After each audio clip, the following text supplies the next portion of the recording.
for a lawyer's office to get rated like that. Never mind Yeah. but if you can recall, like 3 days before that, when he was questioned, he said, "You have to ask my lawyer." Right. Yep. So they did. Welcome to City Talk Fall River. We are on live. Live. Continuing on with what we do, and it's never on purpose. It's almost never on purpose. Like that, we're in the middle of a discussion, and I just get going. It kind of gets the show going, and we already know what direction we're going to go. Right, sometimes. there's no awkward pause. I like it that way. So you sent me a text messages. A few at the beginning of the week. Yeah, it was actually the day after. Was it Sunday or Monday? Oh, maybe. I think it was the day after. It was like there Sunday. were a few things that just blew my mind. So. Well, from what I understand, that whole thing with Donald Trump and Stormy Daniels, that could be the same way that Bill Clinton. It's crazy. I feel like it's the 90s all over again. And listen, it's what's on TV? Well, they got Fuller House. Roseanne just came back. I'm literally feeling like it's the 90s. They're gonna bring Mad About You back. They're bringing Murphy Brown back. I was a big Murphy Brown fan when I was a kid. And I definitely like Mad About You. I don't know why I like Mad About You, but I did. And I watched every single episode of that. Yeah, I think everybody did. And my problem is that I don't have a problem with it. Like, isn't that a problem? No, well, it depends, because this is why I think we're all enjoying it. I think the world right now, we're like so afraid of what's to come that we're longing for that home feeling. You know what I mean? Like, I just want to go home, man. And I don't know what it is about the 90s, but I tell my kids, I'm like, I literally feel like everything is in repeat. I feel like the 90s, and maybe there are a couple of home runs since the 90s, but I like Game of Thrones, for example, which I love. There are some shows out there that captured you after the 90s, but I think the 90s was the last era of originality. Well, we had reality TV. That right there is it took away that need to be creative in your writing and in your art in general. Well, and too, we had, if the transition went into shows about police work, shows about the fire department, shows about hospitals. Yeah. So it left the home. Yep. And you know, as a parent, I have to say, for anybody who has children, if you watch the Disney Channel or if you're watching Nickelodeon, if you're actually paying attention to the shows, the way that the kids talk to the parents is ridiculous. They don't listen to them. They make the parents stupid. Like the father particularly. And it's mind-boggling where TV has gone. And I'm a reality TV fanatic. I love pop culture. I love all of that. But make no mistake, Roseanne is my favorite show. Well, actually, All in the Family is, but they can't bring that back. Roseanne would be my next fave. I'm posting it on Facebook right now. Our whole thing. Roseanne was your absolute favorite, you said? All in the Family is my number one. No, that's from the 70s. That was. But I watched that in reruns. Yeah, that was one of my favorites. Well, I actually think the 60s and 70s was when creativity in your art really boomed, and I think that you have the most originality in those contexts. The sitcoms, the movies, especially the music. From the 60s and 70s. Technology was getting better and better, and well, you also had a social aspect to that as well. There was the about All in the Family. Archie Bunker represented that conservative, get the illegals out of our country kind of thing that we see today with Donald Trump. And matter of fact, I was just talking to someone on my own Facebook, and what prompted me to post this was I saw an article. I go on Twitter quite a lot. I'm on Twitter all the time now. And not just to follow the president or anything like that. I'm like on Twitter in general. There's so much going on at once, and I kind of enjoy it. So anyway, I posted just recently about another school shooting in Florida. One injured and a suspect in custody in the Florida shooting. And I didn't read everything about the story, so I don't know all the exact details of the story. What I do know is that people nowadays, especially kids in school, are more quick to act out with a weapon now than when I was in school, and probably when you were in school. I'm guessing. I don't remember too many gun incidences when I was growing up in school. and now we're seeing it. And I get it that we're in a news media world now where it's reported much faster, much quicker, and more widespread. I think that's the one key thing too is that we know more. You're able to get information. But we can run down the names of kids. We just mentioned one a little while ago. I don't want to mention them now, but you knew the kids back in the day in school that were the tough guys in school that you knew not to mess with in school, but not because they would shoot you, but because they would put their hands on you and rip you apart. Right. Do you know what I'm saying? And it's just a little different. It's just a little different time, I think, now, because if I was in high school now, I think the tough guy in school would actually shoot me. But see, and the thing is, though, I kind of have a twisted way of thinking, I think, sometimes, because to me, I think a lot of that has to do with you can't get into a fight now in school. Like they make it seem like kids, we're not supposed to fight, right?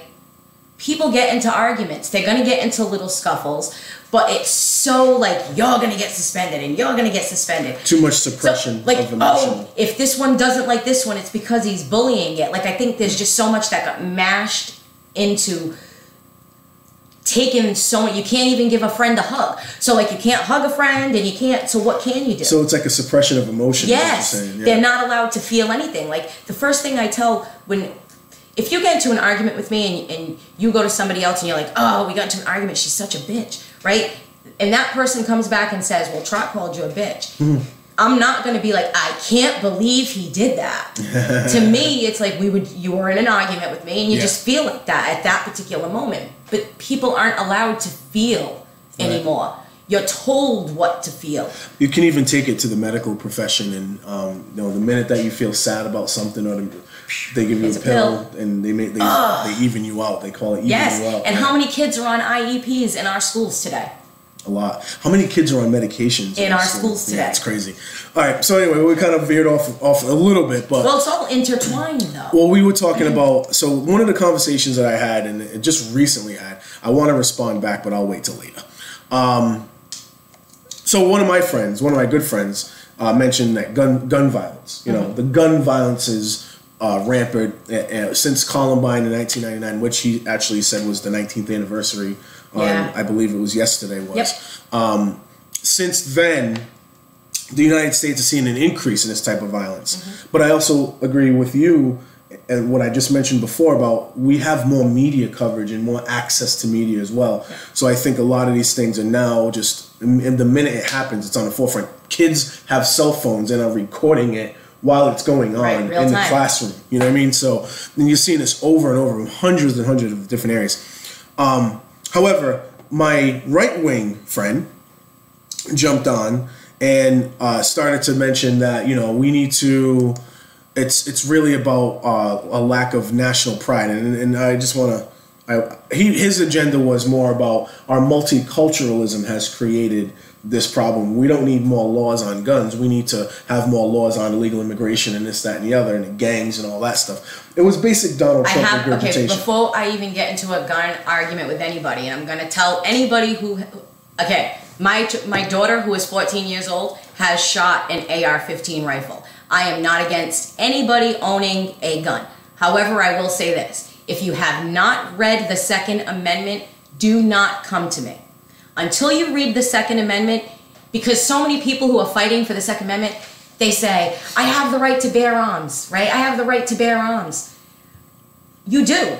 But do you know what else is included in that Second Amendment? Because if you can't tell me what else is included in that Second Amendment, you don't even know what you're fighting for. Well, it's a militia. Regulated. Yeah. Regulated. Well-regulated militia. So right in that, as soon as I saw those words, well-regulated, any gun argument, it's dropped. In our law, in our Constitution, it states well-regulated. Guess what? Your guns are regulated. Done deal. It's in our Constitution. So there you have it, folks. Late breaking news. There's a document called the Constitution in the United States. And it does. You have the right to bear arms, baby.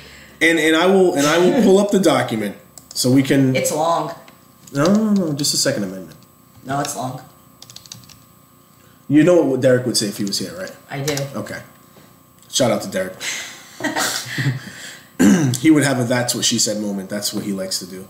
That's A well-regulated militia. But does that mean that the guns are regulated? Well regulated. You have to read the entire thing. I'm just asking you a question. No. Okay. Technically, it just means the militia should be regulated. Should have the right to bear arms. Regulators, mount up. Regulator. Right. So that's what I have to say. Like it's and it's not short. Like, so anybody who's reading the amendment, you really have to read it. It's huge. Oh, again, here I go. I said it's huge this time. No, it's long. Yeah, you keep on going with this. I think that's Derek. Hopefully that's Derek right there. Yes. Very nice. Hi, Derek. How you doing? That's what she said. Yes, it is. That's what she said. All right. Let's see. Oh, that was good. Nice. I'm glad he's listening. Oh, you're going to be here all afternoon if you're going to try and read the whole thing. Well, no. I want the militia. I don't even know if this is... I don't think this is even it. This is it, right? It is. All right, let me get to the... Which is why it's so surprising when you really, really read the entire thing. It's not easy. It's the only time that you see the word regulated in the document is a well-regulated militia. So all I did was type in regulated in my control search option, because that's exactly how the Constitution was meant to be read. And people need to read the entire Constitution, not just one line of the Constitution. So it says, well, that's an amendment, right? Right. So let's see. A well-regulated militia being necessary to the security of a free state, the right of the people to keep and bear arms shall not be infringed. So you can have your guns as long as you're a part of a well-regulated militia. And it's well-regulated. Is there any language as to who regulates the militia? I would imagine the government. Is there any language as to what defines a well-regulated militia? No. They left that vague on purpose, I'll bet. Yeah. So that way we can continue to argue about guns and stuff in 2018. And you know, the thing with that whole thing is because I go back and forth, and I'll say I'm a habitual fence walker. So on the one hand, I'm like, you should have the right to bear arms, but then I'm like, why do I think that? Self-protection. Why do I right? So what reason does somebody have a gun? Self-protection. That's hunting. Those are the only two reasons. Yeah. But even in hunting, what's the main goal? Is to kill. Eat. Yeah. It's to kill. So gun's main purpose is to kill. There's no other way around that. That's the point of a gun. You don't have to kill some. Why was the gun invented? To kill. I'm just saying you don't have to use it to kill. And that's what I always go back to. I'm just saying you don't have to use it to kill. So and I've had people just shoot him in the arm. I have people get into debates with me too, and they say, well, if even if they got rid of the guns, there'd be stabbings everywhere. That's what I got. And I said, but you know what? They're right. There would be. But here's the thing: would there be 20 people stabbed at one time? Or do you think that maybe you'd be able to take down somebody who's got a knife? One of the fake. Now again, I told you I'm on Twitter quite a lot, right? I mean, we could just pick up a bucket of rocks and whip it at a shooter. Well, classrooms have rocks now. They do. Which I'm not sure how that's going to work, but it is what it is. You can throw multiple rocks, and we did this back in Maple Gardens and Sunset Hill. You grab a group of rocks and throw them everywhere, and then that's a weapon of mass destruction right there, if I don't say so myself. But Nikki, you like that one? That was good. So that's how I was taught to fight. Pick it up, throw. As far as weapons go in general, on Twitter, I happen to like to see both sides of the argument, right? Mm-hmm. I like to see the right wing posting their stuff. I like to see the lefties posting their stuff. And I consider myself more of a moderate individual. I like to pick what I feel is right on one side and right on the other, right? So anyway, bomb control is the new snarky comment whenever there's a bomb that goes off in wherever that it goes off. I believe about maybe 2 weeks ago there was a story where someone set a bomb off. And immediately, I went to the search on Google and typed in bomb control, because I knew that there were going to be some Trump supporters out there, some right-wing people that were definitely going to say, see, we need more bomb control, not gun control, just to be snarky. And then I say to them, maybe you do. Right. Like, it all leads to... Okay, here's the thing. The reason that bombs were invented is because guns weren't enough. Yeah. Or that one person just couldn't get access to a gun as easily as they could do. Well, putting together some chemicals. To me, there are more and more and more weapons. What's the idea of a weapon? And I'm not. And here's the thing, right? Like I've said, the United States needs to be the strongest country. Like I don't want to live in a country that the rest of the world looks at and is like, oh, they're wimpy. You know, I don't want to be that country. I need the rest of the world to be like, oh, I don't want to mess with them, or we'll get our butt kicked. Right. I do want to. So do I want to have a great military? Yes. Do I want to? But what I don't understand for what purpose, though? Right. So what's the purpose? And it's the same thing. Because if our military right now is doing a whole lot more than just defending our country. It's really carrying out a lot of agendas by our Congress and by our government officials. And they say it's in the best interest of our nation, but I don't always agree with that. I was a part of it. I was there. I know that not every mission that the government is involved in is just for defense of the United States. And that's where I have to. But that's where I have to put my. That's where I say I put that hat on to be like, okay, I'm smart enough to know that there's backdoor deals that have to be made. Like it's awful to say it like that. Like it's so terrible, but because there's always going to be that one crazy that's like, I'm not getting rid of this bomb. I'm not getting rid of this gun. There's always going to be that one person. And if we're seeing our own citizens in our own country that we're trying to protect, when you have, what was it, Rick Santorum that said to CPR, maybe these kids should learn CPR before exercising their First Amendment right. Meanwhile, he's trying to stick up, he's saying that in response to him sticking up for his Second Amendment right. Right. You're blasting these kids' first speech. Yeah. I gotta tell you, the right wing politicians have not been coming off very well in response to these shootings. No. Marco Rubio got embarrassed by a young kid. He should have. And then I forgot her name, but there was a woman who made a comment, I guess a snarky comment, at one of the kids who didn't make it into the college of his choice. Ingraham. That's right. And she's disgusting for that too, because here this kid has a 4-point-something GPA. Yeah. Right, and she's gonna make fun of him. Yeah. What the hell is it? What are you, a U.S. citizen, right? This is the kid that's gonna be the future. These children are going to, I believe the children are our future, right? So if you don't... I have a feeling if Derek was here, you'd be singing this song. It's like on the one hand, they say, oh, our kids have to be responsible, they've gotta be smarter, and then when they are, no, there's no way possible our kids could be this smart. Like, get the hell out of here. They're insulting our teachers by saying that. They're not giving credit where credit is due. And anybody who truly wants to hang on to their guns, instead of coming back with insults, how about you sit down with the kids and come up with an agreement between the two groups? Why is that so difficult?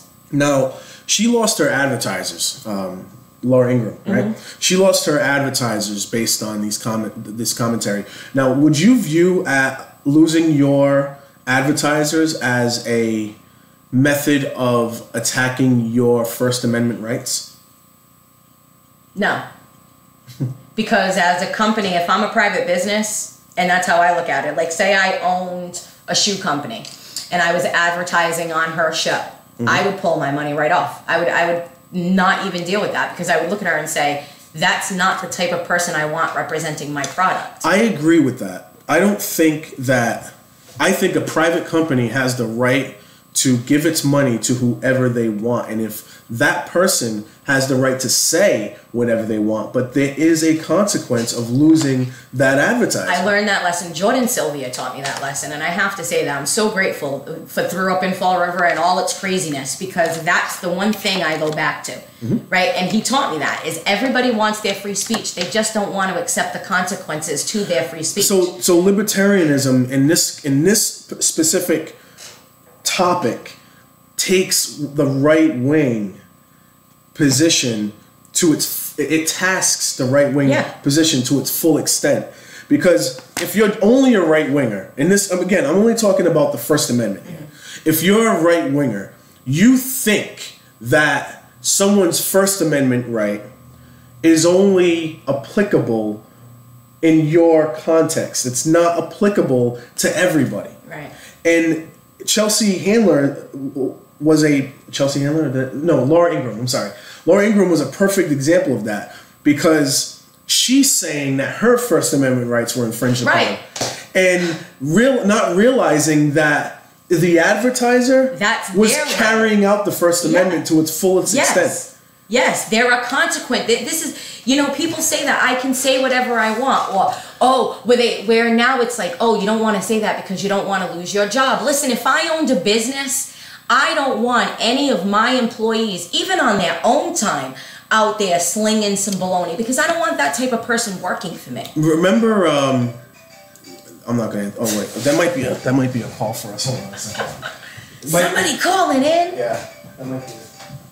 Nope. One thing about T-Mobile that I love the most about T-Mobile is that, and I think some other, we're not getting advertising for this, by the way. Nope. I should do the mic sponsor. I should do the Mike D'Olivera though. If you want to sponsor it, brother, no, I'm just saying. But anyway, what I love about T-Mobile is that it'll tell you it's a scam. It'll say this is likely a scam. Mm-hmm. So I just knock it off and that's it. Anyway.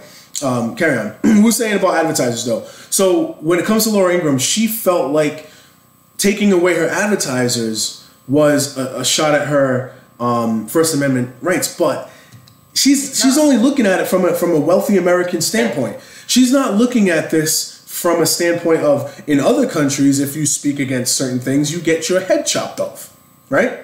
That's government. That's the government suppressing free speech. She only wants her own free speech. And remember, it's only the government can't suppress your free speech. Right. And the government had nothing to do with her advertisers being taken away from her. And that was the funny thing too. When she had said that, I'm thinking, you thought it was funny to nationally, publicly embarrass and insult a 17-year-old student, right? A United States citizen. Who's not in any trouble. He's using his free speech, his First Amendment rights, and the kid was just involved in a school shooting. He was in. What the hell is wrong with you? That is literally the free market. That is how the free market actually works. You can say what you want to say. They can do what they want to do, and the consequences are completely unregulated. Yes. That is exactly what happened. She opened her mouth very, very wide and stuck her foot all the way down in it. Now, I will say this about Laura Ingraham as well. Years ago, and I don't know exactly what the topic was, I can find it. She was on the radio or on Fox News or whatever she was on saying that advertisers should be taken away from someone because, again, they said something on the left-wing side of things. But, fast forward to now. That's what pisses me off so much. That's why I get so aggravated. And I say it's the same thing. Like when I hear people argue, it's the Democrats. Oh, it's the Republicans. You're both stupid because it's everybody. It's all of them that are in power. I got one way to settle it. No more campaign contributions. Get rid of it. And I will guarantee you everything will be okay after that. A lot of these lobbyists are controlling everything. That's all it is. I just watched an interview where I forgot which Republican isn't running again, and he blatantly said the Koch brothers and Trump don't want it like that. Mm-hmm. The Koch brothers aren't running anywhere. They're not running for anything. So who the hell are they? Politicians. They're paying them. They're paying the politicians. So let's take the money out. Mm-hmm. I guess the argument from the right is that there's a guy named George Soros. Yeah, he's another one now. Who on the left-wing side of things is like a funder of Black Lives Matter. So let's take it all out. All that stuff, let's take it all out. So the common denominator is the funding and the money, right? Big money donors. Yeah. You look at the DNC right now, and I'm so disgusted because the DNC is suing, right? They're suing Russia, they're suing the Republicans, they're suing. So stupid. Like, it's insane. Like, I read a little bit of the article, I didn't even finish it because that to me is ludicrous. Like, don't even... And then you got the RNC. Like, who the hell are these people? They're where big donors can give money and no questions are asked. So I want to go back to this gun thing in Florida. My friend said basically that one of his... Let me see if I got this. Did he... I think he must have took his post down. Did he take his post down? He must have. Go. It's not further down. No, it's not. Oh, you know what it is? He didn't post it on this thread. Edward Costar. Do you remember him? I do. Yeah, he posted in response Vaguely. to my friend's post. My friend here on my wall said the country's solution to gun violence since 1999 and Columbine has been to throw more guns at the problem.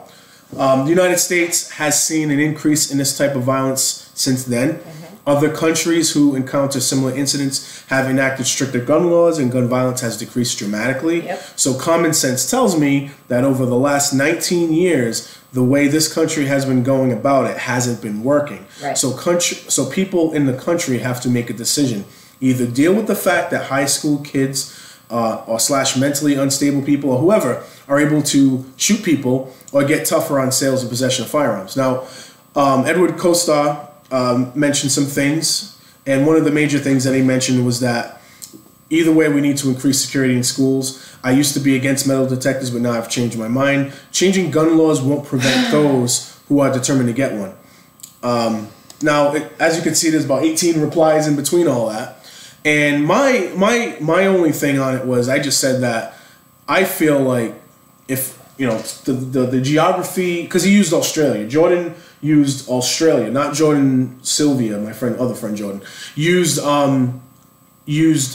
Australia as the example. They got stricter on their gun laws and things, and I that's said proven. It's proven all over the world. now I said, you know, geography and topography, how Australia was constructed is a lot different from the United States, and also interests, like all our you know our hands and everything are in a whole different pot than Australia.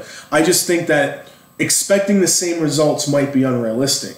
I'm not saying not to try. I'm not saying. Well, that's where I'm Right. saying. I'm not Yeah. saying that to me. We're presenting, which is the problem that I have. It's either an all or nothing. Right. So right, it's right. either we get rid of guns or we do nothing. Right. Right? Or we put all these gun laws in place, Right.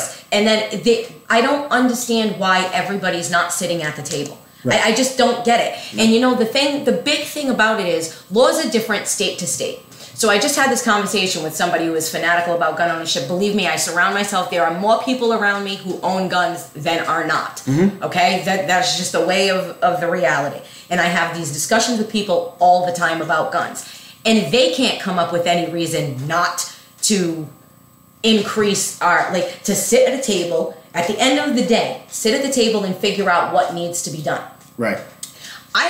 If you're a gun owner, tell me what you like to do with your guns and why you like to do that with your guns. What do you do with your guns? Because, you know, if you're looking at me and you're like, oh, we go shooting and we shoot at targets and I do this and I really don't want to lose. I get it. Yeah. Unfortunately, there's a 19-year-old kid that could just go into a shop and get a gun and then go into a school and shoot it up. Well, So how do we stop that guy from getting that gun, but allow you to get your gun for target it's practice? got to be a two-pronged approach, in my opinion. You do have to respect the rights of a responsible gun-owning person, family, whatever you want to call it. And at the same exact time, find a way to prevent people who have not shown that responsibility from getting that, you know, access to that gun. We have to keep both areas in mind when we do this, because you do not want government regulation to infringe upon someone who's being responsible with gun laws. Recently, just over the weekend, during the week, a 3-year-old shot her pregnant mother. Right. She was in the back seat of a car. The mother was not driving, but she had sat in the driver's seat. They stopped. The father, the owner of the vehicle and the owner of the gun went into the store. I guess the pregnant mom must have sat in the drive. And I've done that. Your kids are crying. You sit in the driver's seat for whatever. The kid got a hold of a gun and shot. In my household, it's like people are like, that's not a good gun owner. He should have had his gun put away. And I said, well, we don't know the gun laws in that state. Let's look. So we did. We looked up the gun laws in that state. And bottom line is, the guy did everything He was supposed to do. he was supposed to do according to the gun laws in that state. He had it supposedly it was in a box. The box wasn't locked, but it didn't have to be locked because he was driving the car. The only way it has to be locked and unloaded is if the driver of the vehicle is not the owner of the vehicle. You know what I mean? So when you look at those laws, so we may have stricter laws here in Massachusetts, but I think it was Louisiana, or I can't be sure though. Whatever, I forgot what state this was in, but this state, their laws were so lax. Yep. So where do we... So in that state, guns can be sold, right, to anybody. Right. That's how illegal guns become illegal. They're bought legally, and then they into this person's hand, and this person's hand, and this person's hand, and this person's hand. So in response to the Australia, the example being brought up, multiculturalism got brought up into the conversation by someone who supports the right-wing position of things. Multiculturalism, the gift that America has been graced with now, is now in full effect in places like Melbourne and London. So you may not have the ever so rare mass shooting, you just have people afraid to leave their homes because of crime. So he's saying that multiculturalism, and I'll go one further. Well, I'll agree with him. And I'll go one further. The next one, it says the United States has always been a melting pot of different cultures that want to be American, but we're now being, quote, overrun by people who want to be something else in America. I agree, and that was Europeans who originally came over with their guns and killed the Native Americans that were here because they wanted more culture, right? Or am I wrong? Mm-hmm. That's how guns got here in the first place, was the Europeans from England brought them over. The Europeans from Spain brought them over. That's how they got here in the first place. Okay. I'm just repeating. Well, I agree with him, but he's forgetting that who were originally the ones to bring them here in the first place. Like, I feel like people forget what the United States was before it was the United States. Like, do you realize how we became the United States? People came in with guns and had war and took over. Pretty much. Hello? Yep. That's reality, people. Reality. Natives were here. There were people already here. They were living here. And Europeans who wanted a better life, they wanted their own religion. Asylum. They wanted freedom. Yes. They came over to this country and took the rights and freedoms away from the natives who were here. Yep. Brought their guns, brought their disease. Multiple treaties were broken by the United States. Right. Brought their disease. Every single treaty that was ever put together between the Native Americans and the English has people been broken by the United States. Do you ever wonder why we don't ever really talk about our Native American history from Massachusetts? We're one of the first places that were colonized, and yet they don't really talk much about the natives from here. So ultimately, in his point of view, that multiculturalism is the problem. That's the gang laws and all, the gangs and all this. That's what's really creating this gun problem in the United States. People know that the southern United States used to be owned by Spain. Like, do they know that? So that comes in France too. So ultimately, I tried to encapsulate his argument by just saying nationalism. So in my opinion, he's saying nationalism is the answer to this. I just can't. I need people to take history lessons. So when it comes to nationalism, I actually literally looked it up because I wanted to make sure, you know me, I got to make sure that I know the full definition of it. Yeah. And ultimately it is like a sense of patriotism, but it also feeds into xenophobia. And the xenophobia is almost like a fear or an apprehension against anyone that's not like of your nation. Yep. Right. Then specifically, you can get that kind of phobia not just in your own. You can get it in your own country because not everyone sees an Arab as an American. Not everyone sees a Japanese man back in the day as an American. Yep. But if you do have national pride and you are a true nationalist, then everyone that's an American is an American to you, not just an Arab or an African or anything like that. Can I just say, I've mentioned this before a few years back, maybe 2 years ago, when my daughter was in her history class, her teacher had asked the entire class, point to who you think is the most American. And out of your the classroom, and every student in the class pointed to my daughter. My daughter is the whitest student in her classroom.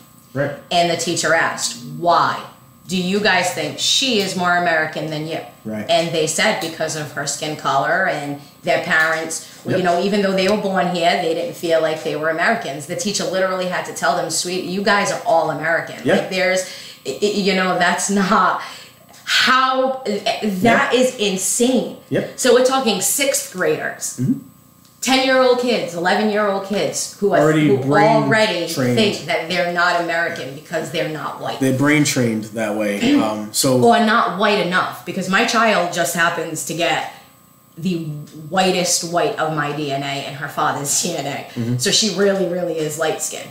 She doesn't get a tan for anything. So in her class is mixed. All of the kids are mixed kids. So I responded. So I responded to my friend asking him if he thinks nationalism is the answer to this. And even though my friend is nuts, but he ended up getting to the point he wanted to get to, that we need to what was it? I'm saying that the sugarcoating BS we've been going down for the last 50 years is making things worse, not better. Build a wall, throw out the illegals, prosecute gangs under RICO, allow immigrants in that benefit the United States, eliminate welfare in welfare states, reinvest it in the cities, reintroduce civics. So he gave us the right-wing list, right? He should have no, I have to say, because the welfare reform, I'm so sick of freaking hearing that. Why isn't, and make absent parents financially responsible for their children? Can we include that? Because women always seem to take the hit under the welfare bullshit. And I'm sick of that. There's a lot of people that are working on welfare. No shit, that too, but here we go, wanting all, let's bring another Walmart in. Life sentences to drug dealers. Open mental... Life sentences to drug dealers? It's going to be very expensive to do a lot of these things. Open mental hospitals for those who cannot integrate safely with society, and things like that. So it's the right-wing list, right? The conservative list of things to do that's going to help our society become better somehow, some way. Expand the prison system. Right. So there's no there would be no corruption in any of that, I'm showing you. That's crazy. So more government. Even though he's a conservative, that's the problem, and that's what I kept saying when Donald Trump and Hillary Clinton were running, in throwing Bernie Sanders as well. All three of them share a very, very common bond. You can even throw Obama into this, and pretty much any president in the history of the United States. They all think that the government has the answer to everything. Whether you're a left-wing, conservative, left-wing, whatever you are, you think that you have the government solution to problems that are interpersonal, like drug addiction, like racism. There is no government answer to racism, everybody. It's not going to happen. It's not. Yes? I just can't. I just, you know why? Because in the grand scheme of things, I meet so many people like that, and I can't seem to get on the same page, because when they say, like, there is an anger behind what he's saying, I feel like there's a personal anger behind that. Like, those things have affected him so much personally. Or he's probably just amped up by Donald Trump rhetoric. I'm feeling it's probably something that happened in his personal life to make him feel like that. Maybe. Because you can't, like, when to say put drug, what did he say, which one in jail? Yeah. For the rest of their lives? Life sentence. Like, to me, I'm going to have to say to him, like, you obviously have never lived in an area or under certain circumstances where you can't afford to feed your freaking family. Or you may have to put a drug dealer in jail and they just deal more drugs in jail. And that would be a good segue into the person who got arrested locally for bringing heroin into prisons. Westport. So come on, man. Yeah, Westport resident who was a former correctional officer just got arrested for. Why not make drugs illegal? That'd bring more money back into your pocket. That'd bring much more money into your pocket than putting drug dealers in jail for the rest of their lives. So the multiculturalism argument, in my opinion, gets thrown out the window, because was there any multicultural concerns when you had the child go into a school or a church with a gun and shoot people? No.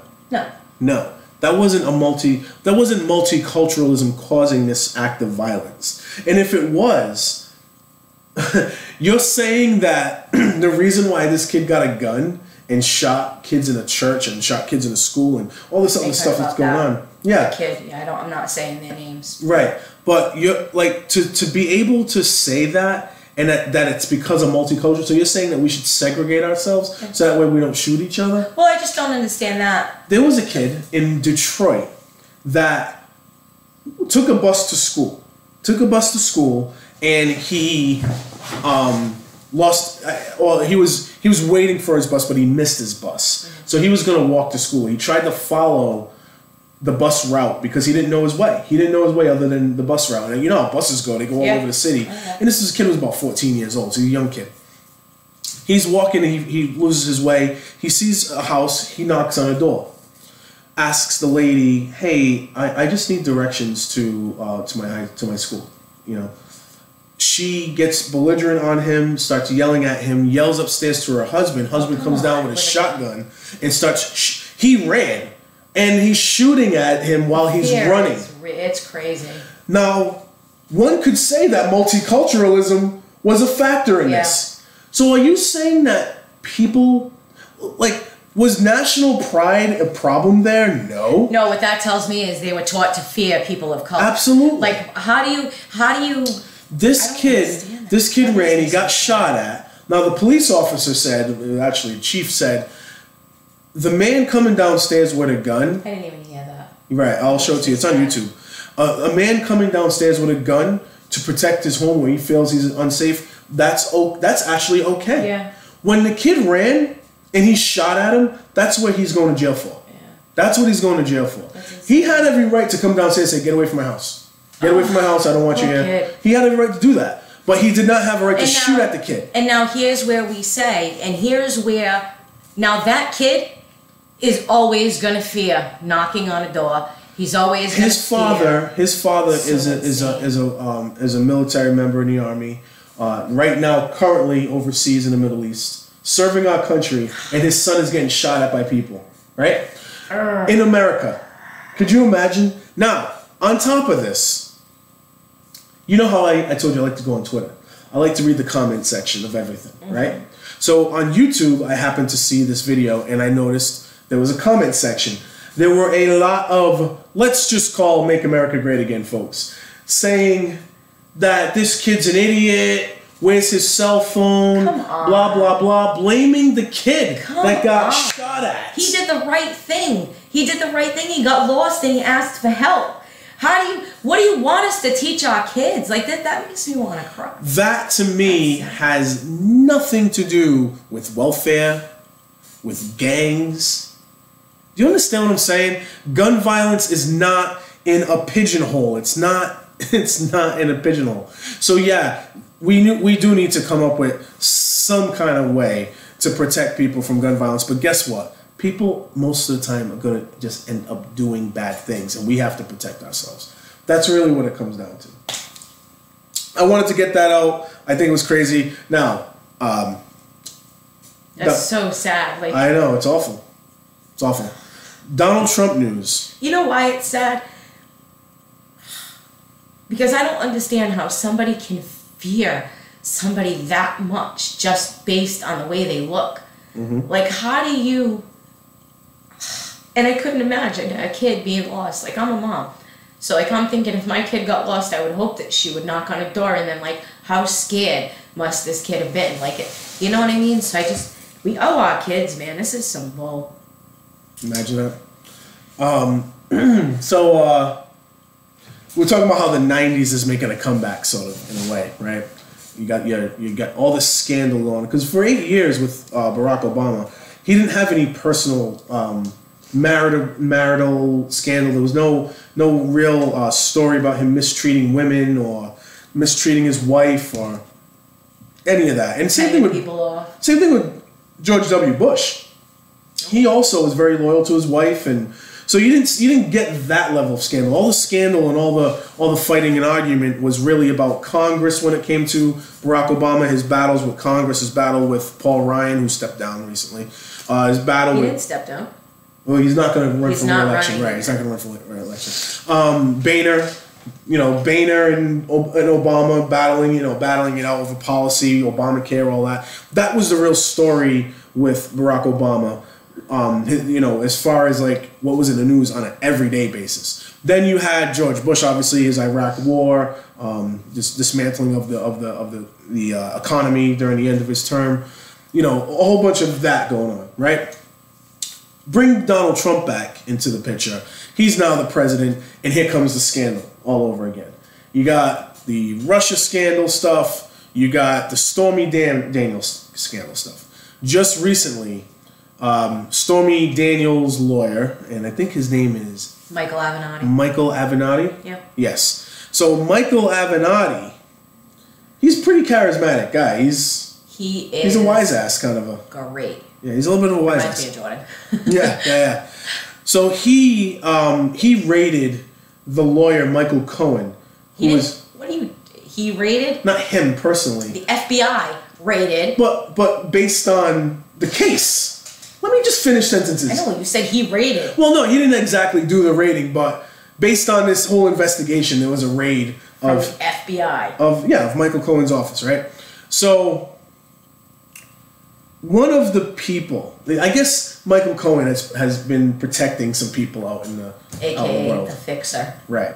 So he protected Donald Trump apparently on a handful of things. He actually literally apologized to Ivanka Trump about the Stormy Daniels payout, $130,000 non-disclosure. He actually apologized to her. It was reported just recently. Yeah. Oh, that's interesting. Right. So there was another person on his list that he apparently was who he called a client, and I guess the judge ordered Michael Cohen's That's when I people. texted you guys because I had to. I was like, to give up this information. To give up this information, you need to tell me who the client is. Just watching that shit live. The client turned out to be Sean Hannity, Fox News host, and just longtime Trump friend, unashamed right-wing propagandist. He just loves to do it. Oh, he was ashamed that day. Now, one of the arguments that I've gone into with another person, again, I like to interact, I like to stir the pot a little bit, was whether or not he was actually a real client. Okay? Now, all I'm using... He said it himself, he's not.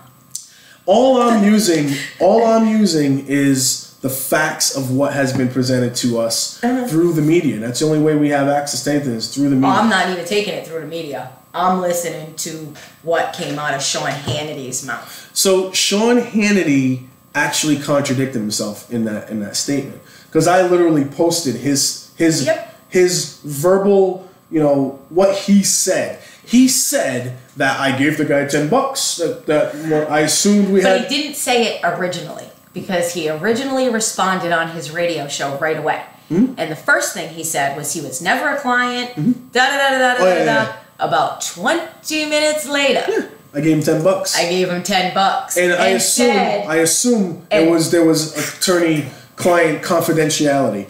So, but I was never a client. That reminds me of Dave Chappelle in the Rick James thing, where Rick James said, "I never kicked the couch, Charlie Murphy's couch."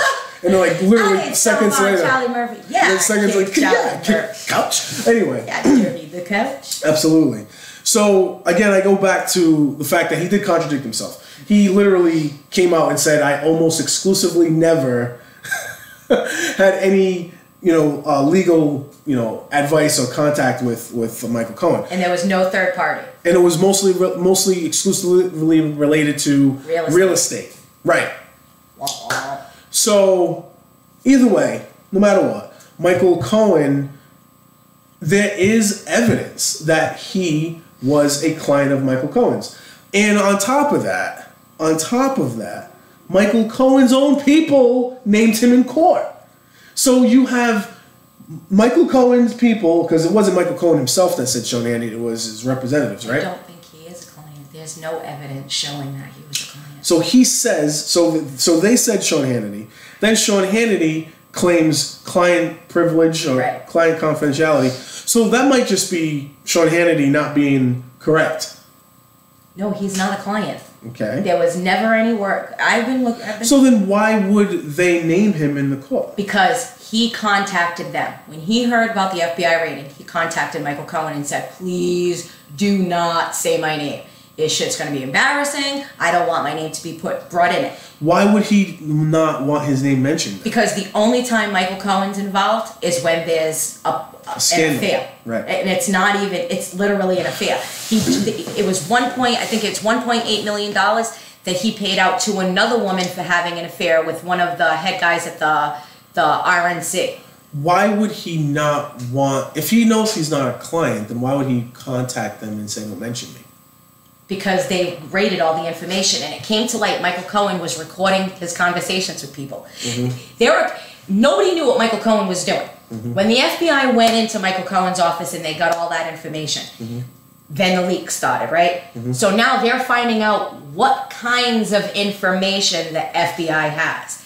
Now Sean Hannity is like, whoa, wait a second. So there must be something. There is, and what it's going to be is with money going from one country to another country. He's screwed. Wait, he's Sean totally screwed. They're all going to be screwed because what I think's happened is they're all involved. Wait, Sean Hannity's money? No. I think Sean Hannity was just getting information from them. Okay. But he's going to be on conversations. Okay. Michael Cohen recorded everything. So what I imagine is Michael Cohen probably told Sean Hannity about a lot of the stuff that was going on. How do you think Fox was able to report on so much stuff? Yeah, but did they really report so much stuff? They reported what they wanted to report. Well, I mean, I listen to Sean every once in a while. I listen to Hannity every once in a while, especially when the Michael Cohen thing was going on, when the first raid occurred. And I'm like, Sean is not really reporting news. No. He's not reporting But he's not anything. a reporter. Right, he says it. I'm a commentator. It's an opinion. Commentator, right. But that's what I'm saying. So he didn't really, when you said to me just now that Michael Cohen must have been telling him a bunch of stuff, that's why they were reporting a bunch of stuff. But he wasn't really reporting anything. No, but what I mean is they're only picking and choosing what to report, how to spin. So here you've got the regular media. Here you have the regular media that's reporting on this. Sean Hannity already knows from Michael Cohen telling him, so he's already worked out a spin. So he's not reporting what's being told, but that's exactly why they're communicating. So here's what we don't want you to talk about. So the problem that I got with Sean Hannity and all this is that he had a connection. He knowingly had a connection with Michael Cohen. He can say he wasn't a client, but he knew well enough to ask them not to say anything and not to mention his name. Exactly. So whatever. Like saying I'm not a client of his is like trying to get a technicality out of this. He knowingly knew that there was some information on him connected to Michael Cohen, and he did not want the public to know about it. Right. Bottom line. So it's saying I'm not a client, saying this, that, and the other is BS, in my opinion. And on top of that, all the biased reporting, quote, or whatever you want to call it, all the biased commentary on his show, to me, he loses all credit. I mean, he wasn't very credible in the first place, but he loses all credibility. Even the people who listen to him on a daily basis that like regurgitate all that crap have to know that he's full of crap now. Well, he's had several people say stuff to him that he should have. From his own side. Yeah, that he should have come forward. He should have came forward. Because then it makes them look like they're not true to what they're feeling and saying too. And so he's like, well, I wasn't a client. All right, so you're framing the argument that you're not a client, but you're not framing the argument that you were trying to hide something. Yeah, you were trying to hide something. You wanted confidentiality. Yeah. You wanted confidentiality. And granted, you have a right to that, but why did you ask So that? when he says, right, when he says he only had conversations about real estate, a red flag goes up. Trump has been on the radar, the New York radar for years with his properties. Absolutely. Because they've been doing a bunch of illegal stuff, and go ahead and try to argue with me over it. You could go back to long before he decided he was going to run for president. We still have no idea where, what was it, $1.6 billion came from for 666 Fifth Avenue Oh, they know property? where it came from. It came from Turkey. Qatar? I got Qatar. That's what I got. Cutter. You need to cut. No, but it was just, I was really, really thrown off by that one because number one, the 666. Yeah, there's a lot of that threw me off. I think that's where a lot of this stuff is going to be intertwined. So do I believe Trump himself, right, was like, hey, give me this information. No, I don't think so. But I think that things got so intertwined and so many people got so intertwined that it's going to come up that real estate monies were given in exchange for XYZ. And we'll see what that XYZ becomes. Mm-hmm. Absolutely. Absolutely. Well. But it just felt like the guy on Mr. Cartier. Arnold. American Media Incorporated, which is the company that paid off another Playboy model. It was $150,000. They paid to her. Her name is Katie McDougal. It's the McDougal. Catherine McDougal, Katie McDougal, one of those two. So the owner of American Media is one of Trump's friends. He paid her the $150,000, had a contract with her, whatever. That contract she was able to get out of this week after the FBI raided Michael Cohen's office. Then I heard, now you know all this Russian dossier everybody keeps talking about, right? Right. This Russian dossier. I've never been interested in reading it because I'm like, okay, I don't want to read something if not knowing if it's true.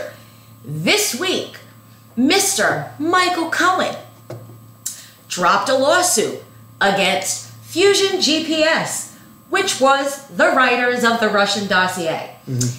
And he dropped his lawsuit against BuzzFeed, who was the one who published the dossier. Oh. Now, why would Michael Cohen drop those two lawsuits after the FBI raided his office? Interesting. So I started reading the dossier, because that tells me that shit's true. Pass the dossier. Ooh, that would be a good song. That would be a good song. I think Busta Rhymes and Stephen Colbert would be all over that. Pass the dossier. Yeah. I have a good moment every once in a while.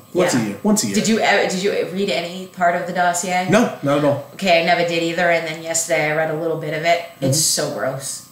Yeah, I don't really. I have been taking a very, very step back approach. I did too until Michael Cohen dropped it. When he dropped the lawsuit, I was like, well, not necessarily a full step back, but just just like a 10% listening kind of a thing. I listen to I'll read a Donald Trump tweet from time to time. I love to read the responses, and I have responses myself, because I think Donald Trump's an idiot. I've always said that from day one. Yeah, he's such a buffoon. But I just listen. I don't really, you don't see me posting it on my wall all day long. Sometimes he does something really stupid and I have to post it on my wall, like paying $30 million for a parade. Like, that's just insane. So, I just, from time to time, I say some things. Which they're still doing the parade, by the way. Of course they are. Why would they not? Who's going to stop him from doing that? That's so insane. No one's going to stop him from doing that. That's the whole reason why he's doing it. Homeless veterans, and he's going to throw a big old parade. Right. Because he thinks it's for him, that's why. Absolutely. Ugh. There's only one reason why. I told you last week, I don't understand how anybody can back him. He is so anti-country, it's ridiculous. He's all about himself.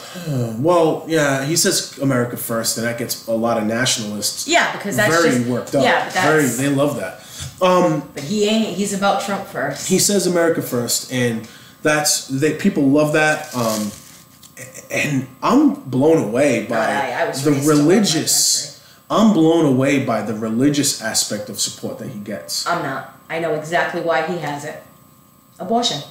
They want abortion to be illegal in the worst way, that they're willing to take whatever they have to do it. So it doesn't matter that he's cheating on his wife, nope. that he's treated people like complete scum? It doesn't matter that he's best friends with people who've paid off women to have abortions? Yeah. Nobody says a word about that. That's cool that all these politicians, right? Yep. They fight. They don't want to make abortion legal at all, but they're paying off their mistresses to go have them. Right.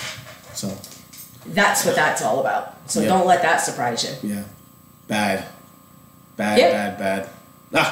Anyway, I can't get over some of this stuff though. Yeah. But I still don't think the DNC has a candidate that's going to challenge him reasonably. Have you watched the news the last couple days? I don't think Trump's going to be in the 2020 election at all. Why? Listen to what a few people have had to say. They've been asking quite a few Republican senators and congressmen who they're going to vote for in 2020. Mm-hmm. And they've said it's too soon. to talk about the next. Well, there's a lot of people. election. There's a lot of Republican politicians that have stepped down too. This is why I keep texting you, because I'm blown away. Listen, the second Paul Ryan said he was not, he didn't step down. The second he said he wasn't running for re-election, I'm like, oh, Trump's getting impeached. I'm like, they know it. Yeah, but the impeachment process itself doesn't exactly mean he's going to. Right. You know. But it's a bartering chip. Yeah, maybe so. It'll be embarrassing for him, and it might be a shock. Listen, because in the grand scheme of things, if Trump is no longer president, Mike Pence is. Do you remember how? So do you think? Just hear me out for a second. Mm-hmm. If the Democrats win big in the midterms, which I believe they're going to, mm-hmm. and they get control, mm-hmm. right? Mm-hmm. You don't think Trump's going to start siding with Dems? You don't think Trump's going to start kissing their rear end? And if he doesn't, they're going to make it known that it would be wise for him to kiss their rear end, because Pence would then be president. Mm-hmm. Who do you think the Republicans in the Congress and the Senate would rather have backing them right now, Trump or Pence? Pence. Right. So I'm noticing the more and more they don't talk about it, and the more and more Republicans who aren't running for re-election, I'm like, wait a second here. I'm like, they're throwing their own party under the table, because they could wait to retire. They could run in the election, win the seat, and then retire. They ain't doing that. Have you looked at Mike Pence? Yes, I have. And I know. I've texted friends and family members to say that if he becomes president, I will absolutely support every time they have to go to the White House to argue something, because it's going to happen. So I think that's where we're getting at. I think the argument right now is becoming, does Trump stay president, or do we have Pence? And then there's rumor now that Pence and Nikki Haley are going to be running together in 2020. That looks like something. What vice president wants to run against the president 4 years? Like, it just doesn't make any sense. Well, it's really about the party trying to get back on track. I think the party is finally realized he's not a Republican, man. No, he's not, and he's just not a safe. He was popular. He was popular with certain topics in the country, certain groups of people in the country. So they knew that they could win the presidency and they could win the office. He convinced more midline people to vote for him. What I'm surprised by, I guess what surprises me in all this, is that he's still, like, the Democratic Party, and not just the Democratic Party, but other parties haven't been working on getting a candidate that people can get behind. Joe Kennedy? I don't think so. No, but they're going to, and sadly they're going to. And that's not going to work. It's going to be. Yeah. I thought for a minute it was going to be Elizabeth Warren. Me personally, there's not a Democratic candidate out there I can think of. I can think of one Republican that I think that if she ran, I would be able to vote for her. No problem. Who's that? Condoleezza. Oh. I would. I don't know.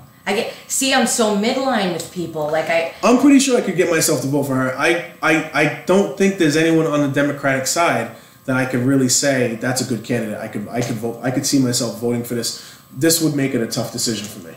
There's no one else I can see. And I'm speaking as an independent. I'm speaking as somebody that wants specific things taken care of as the President of the United States. See, I'm going to say what I say even at our local level. I don't care who is President of the United States, so long as what they're doing is what is best for our country as a whole.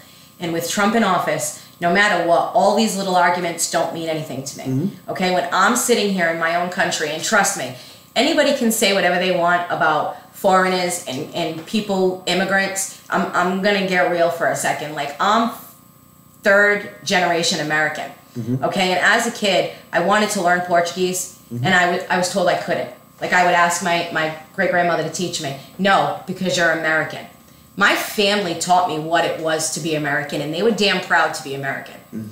When Trump's talking and insulting our justice system, and he's insulting our country, he's not American. I can't fathom the things.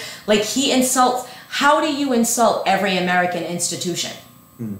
As President of the United States, you can say, there's trouble there and we need to work on it. Right. There are some things that we have to look at. But when you're saying crooked and criminal and should be thrown in jail, slime ball, and A president publicly saying that a private citizen should be thrown in jail is beyond comprehension to me. Exactly. And how did I feel about the mayor of Fall River wanting to put a private citizen in jail? Well, So he's just as bad. The thing about the difference is that Flanagan didn't publicly say this person should be in jail. Flanagan tried to... If it was today, he might. Allegedly tried to get somebody in trouble so they would break probation, put them in jail. Allegedly. I had to say that by law. We have to legally say. The views and opinions of it. I think Derek likes I think Derek likes that more than I do. So we're about 120 right now, and it's yesterday was 420, wasn't it? It was. And we've talked very much about marijuana stuff on this show. I believe, is it Westport? I think Westport is deciding about recreational marijuana now as well. Yeah, they ain't gonna do it. But yet there will be plenty of people in Westport recreationally using marijuana. Yes, and there'll be plenty of people in Westport who are coming into Fall River. Are you saying that there's a lot of pearl marijuana clutching going on in the town of Westport? No, I think they're hurting for money, and they know that this is a way that they can make some good money. Oh, so you're saying they will pass it? No. I'm saying they're going to keep it illegal. They're not going to pass recreational, so that when they find people doing recreational, they can fine them. Is there more money in the fining than the taxation? For Westport, Yeah. I would imagine. What business is gonna? If I was a business, would I rather be in Fall River? I'll be very, very clear about it. I do not know the intricacies of the economy even of just Westport. for sales, you would imagine that more people in Fall River are smoking pot than people in Westport. All I'm saying is that I have a general thought process that taxation brings in more money than fines. Nah. For drugs. I don't think so. Not for certain areas, it does. Yeah. A bigger population, sure. Mm-hmm. If they had a lot of people, maybe. Yeah. But they're small and they're going to be surrounded. Yeah. This is where I don't have anything to back myself up on this, but I'm just an opinion. I guess, and this is just my opinion as well. So, in my opinion, I think they're going to keep it illegal. Two people like you and I who like to back ourselves up with stuff. We're now sitting here like, well, in my opinion. Well, in my opinion, we don't know how they're going to do it yet. It's just our guess how they're going to do it. I do think they'll pass it. I think everybody's on board. I think everybody is on board. No. I'm talking about I'm all right. I say everybody. I say 65% population. Not in Westport. I think so. No. I'm going with it. I'll give you. Have you been reading about it? I'm like, you're missing something. Yeah, no, it's not looking good. No. Oh, I haven't read anything about it. Yeah, no, it's not looking good from my understanding of things. No. Mm-mm. And I think the reason is because then they'd be able... Think about it. Westport's small, right? Route 6, you put a cop on the edge, pull people over. Boom. Shot in the dock. If they're coming from Fall River or New Bedford, we're selling it like crazy. Boom. There you go. There's going to be more money in that. We'll see. It's Westport. I mean, I'm not like the beach. You got like the... We'll see. But anyway... I don't think that's something they're gonna want. Well, yeah, but don't you think people would come out and vote yes so that way they don't get pulled over for crap? Depends on who's voting in Westport. That's what I'm saying. But isn't that the whole reason why everyone voted yes in the first place, so they wouldn't get pulled over for crap? Right, but that's statewide. I can't say how Westport itself is gonna vote. We'll see. I honestly... The people at the state level didn't think it was going to pass, and it passed. They're ridiculous. I'm on an island here right now. I don't have any backup right now, but I'm just going straight off the opinion train on this. I do think it'll pass. So I reached out to Mark Dion recently. Not recently. It was about maybe a month or two ago. And I just said, look, Roadcliffe Street right now looks like a landfill. There's places all over the city. Why don't you guys do a few stories and try to invoke some city pride, And about a month later, April 20th, and I think there was an article, April 20th article by the actual editor, Lynn Sullivan, and Mark Monroe Dion. Is it Dion? Or is it Dion? It's Dion, isn't it? My Fall River accent is Dion. Okay. I don't know how he pronounces it himself. I'm going to go with Dion. We'll go Dion. They did a story about Angels Anonymous, which I thought was cool. So both these articles talk about how we really do need to start paying attention to what's going on around us. Yes, your tax dollars is supposed to be going to clean up in the city, but I got to tell you something. I have a front row seat. I know exactly how small of a group our maintenance crew actually really is for this city. And I'm sorry, guys, expecting your tax dollars to clean up this city is absolutely pointless. Pointless. It will never happen. Some people say never. Didn't I say that a while ago? Some people say never say never. What? I'm saying never. What?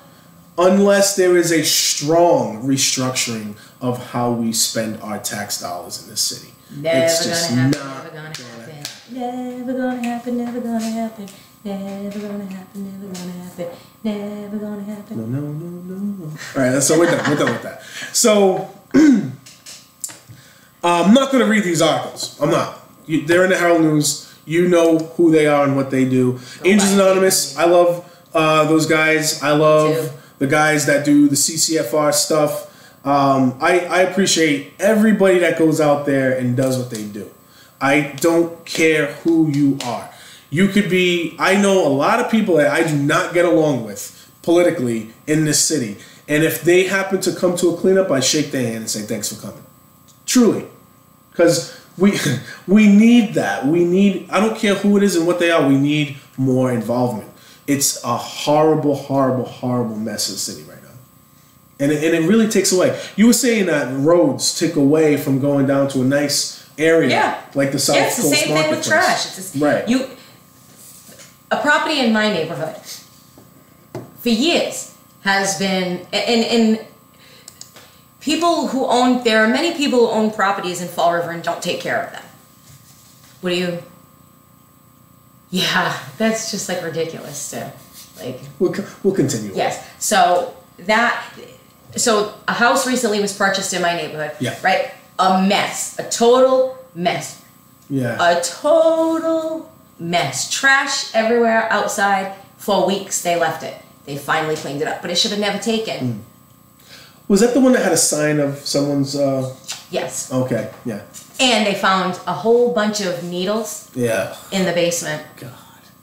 And you know what's crazy is Maybe now the thing is over there? no diabetics. They were drug users, and there were many complaints made, and nothing ever happened. And yes, they did have political signage on that property. Unbelievable. For somebody who is no longer in our local politics this year. Give it time. Give it time. They can't keep their mouth shut for too long. Absolutely. You know. They thought they had that in the bag. I don't even know how they thought that. So what did I say right from jump? I was like, big mistake. Yeah. Well, I think whoever runs against Jazel now is going to be able to build a better platform. I still think that Sean Kadeem could beat him. I don't know if Sean could beat him, but Sean could beat him. I don't really truly think that, but I think Cliff, Sean are going to be your candidates. Maybe out of left field, Carol Fiola could possibly run. Not really sure how that goes. No, I mean, I just don't know how that would go. But bottom line is, I still feel like Jazel is still the best candidate out of that group. But I think he's more beatable now because of, especially if he doesn't follow through on some of these campaign promises. Purple bags, if he doesn't, he doesn't deliver on that one, I think anybody could run against him at that point. And like Kelly Clarkson, I've been waiting for. To me, it's just like the way Bob Carrere lost to Flanagan over the rainwater tax. Yep. He ring on that rainwater tax, and then he never got rid of that rainwater tax. But he became very popular, and it really was a big thing had to happen for him to get knocked down, like a recall. Otherwise, he'd still be the mayor right now. Why did the recall happen? Because he put trash bags. The trash bags was the catalyst. There was a lot of other things, but the trash bags was like the final straw. The final straw, definitely. I even told him that myself. I said, if you would have just been real about what purpose these bags serve, I really think your whole situation would have been better for yourself. He's like, that's water under the bridge. I said, okay. I told you why he don't want to talk about it. I told you why. Well, he said that I should should money. He said if I feel like it's an illegal tax, I should have gotten a lawsuit together. I know what he says. And I said I've been waiting to get fined this whole time. He's a lawyer, and that's why he says what he says. I said I've been waiting to get fined this whole time, and he's like, I know. Yeah, because he knows that was part of his genius. He's like an evil genius. I told you that was his evil genius. They try to get to you through the landlords, and that's where Like, they'll give the landlord and say, hey, this tenant isn't using purple bags. But it doesn't matter because they can't even fine the landlord because once you get to court, guess what? The ordinance has nothing to do with the property owner. But there are a lot of landlords that don't even want to go through the trouble. They'll just say, hey, you need to stop buying the bags. Yeah, but they don't. And I know this because I have a neighbor, same thing. And actually, they will pull out the purple bags, put in, and I'm thinking, why go through that? Just put your name on the damn bag. You can't get fined. Yeah. You could fight it, but they get fearful. Yeah. It's a shame. And people don't believe me. And then, you know what's crazy, right, is they don't believe me, and then they go to throw a regular, like a plastic shopping bag in the recycling bin. Yeah. And I'm like, don't do that. Yeah. And they look at me and they're like, but you told me I don't have to use purple bags. I'm like, you don't, but you can't put that bag in the recycling bin. I'm like, that you can get fined for legally, but this you can't. It's crazy. I don't even know what our recycling is now at this point. What, how much? What are we doing? Oh, he's been so quiet about that. Yeah. I've been looking and I can't get any numbers. There's nothing. I have no idea what happens with recycling right now. And I say, and it would do us better to just quit it. Yeah. We wouldn't need the second run of trucks going around. Pull the government out of the business. Make everybody privatize. Get your own. Take care of your trash and you're responsible for your But they would have to lower the taxes. Yeah. I'm not for that unless they lower taxes. No. I agree with that, of course. You can't take it away and keep everybody's taxes. No. Bring the taxes down. Yeah. Right? And then say privatize. And by, if you're privatizing, bring the taxes down. That's it. They should have did that in the first place anyway. If whoever's not with the city can get their taxes lowered. I don't see why they didn't do that. Mm-hmm. You know? Because they need money. Yeah, that's right. They don't need it. To them they need it. Yeah, to them. For their pockets. To their perception, they need it. They need it. Absolutely nuts. I'm glad we had a trash talk. This has been trash talk with City Talk. And actually, if you want to hear good worldwide news on recycling, last year I did bring it up briefly. They had found a bacteria that was eating PET plastics. Yes. It was digesting the PET plastics. So they took the bacteria back to the lab and they were working and they made it into like super bacteria. So now it's eating the plastic even faster. Derek, if you're listening, this is exactly how The Walking Dead starts. I just want you to know right now, this bacteria is going to take over our bodies and our immune systems, and then we're going to go around eating each other. That is how it happens, everybody. Well, you heard it here first. City Talk Fall River exclusive. That's scary. It's not scary. That's I think scary it's fabulous. Well, to me, it all it reminds me of is, the line in the first Jurassic Park where no, I don't. Oh, what's his name? Look, we're gonna eliminate this one by saying no. He says life finds a way. Life finds a way. So like they were surprised that there were even bacteria, that there was organisms in eating this particular plastic. This is almost like the mealworms. Yeah. So it's very exciting. So I hope that they're able to do something and we can do something with that. That would be great. Because China is not going to be taking our recycling. And I would guarantee you the prices went because they're not taking our recycling anymore. Mm-hmm. Interesting. They put a squash on that. And Trump's like, you want a trade war? They're like, yeah, we're not going to take your recycling. After we bomb a bunch of countries, maybe we can just use it as landfill. Maybe that's what they're doing. Yeah. They're going to take all the oil and then they'll fill up the holes that are left with trash. It's possible. We do that too. Mm-hmm.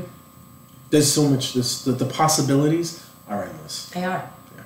The world is very old. Now, the possibilities are endless is a slogan, if you will. Slogan? Yes. Now, using this term slogan as a segue to a different slogan, make it here. New York. Are you familiar with that? New York. Is that a term they use in New York? Yeah. If you can make it here, you can make it anywhere. Interesting. But then you can make it in Fall River if you make it in New York first.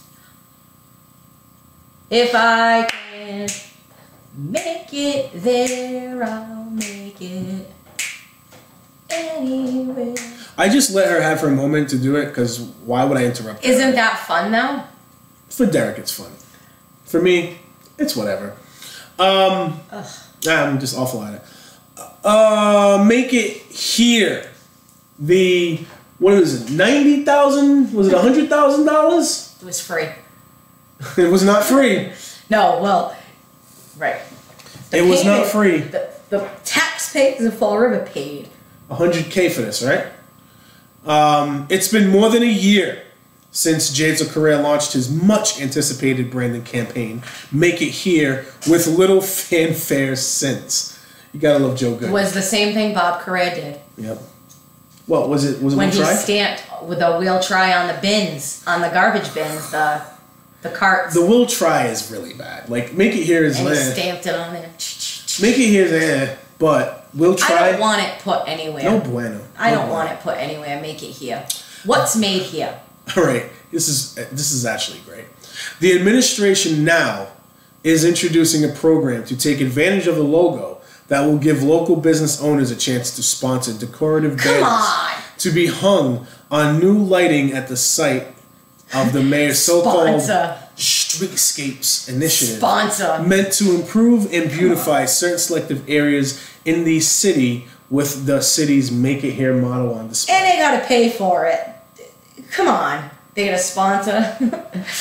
In other words, you have to buy the flag that's gonna be put outside on city property. So you knew about did you know, I guess you knew the banners were being made in New York?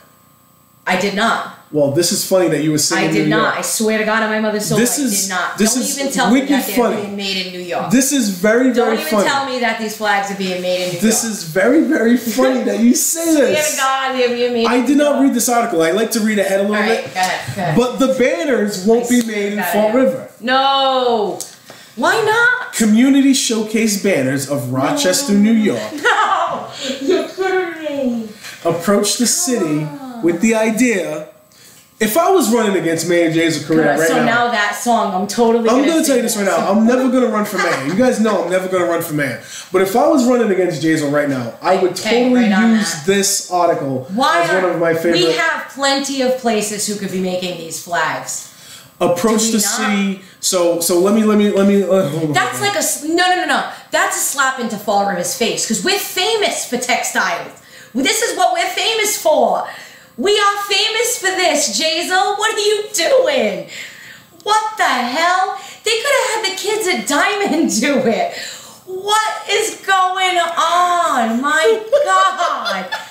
Oh my God. All right. Oh my God. Oh my God. So. That's so stupid. Community showcase banners of Rochester, New York approach the city with the idea. If they approached the city. How did they know? City. They knew we were looking for. We must have put out some kind of lifeline. Approach the city with the idea they would help sell sponsorships and make the banners while using the Make It Here logo on the banners. And wait. So a company in Rochester, New York is going to come here and convince our business owners to buy flags that were made in New York. Promoting Make It Here in Fall River. It's already been a huge success. Oh my God. Said the mayor, calling the arrangement a win-win. Yes, because it's a win for him in his eyes and a win for the company, but it's not a win for the taxpayers of Fall River. Out. More importantly, it will come at no cost to the city, he said, which will own the banners. I'm looking at this as a pilot program, and it could expand to involve local businesses, Diamond and Durfee students. Wait. Back it up. I'm laughing hysterically inside. Oh my God. You're not laughing on the inside at all. Oh my God. It's all on the outside. This may be the dumbest. This is dumber than trash to me. In addition to hanging in streetscape locations, the banners will be concentrated around Government Center and on North and South Main streets. So let me get this straight.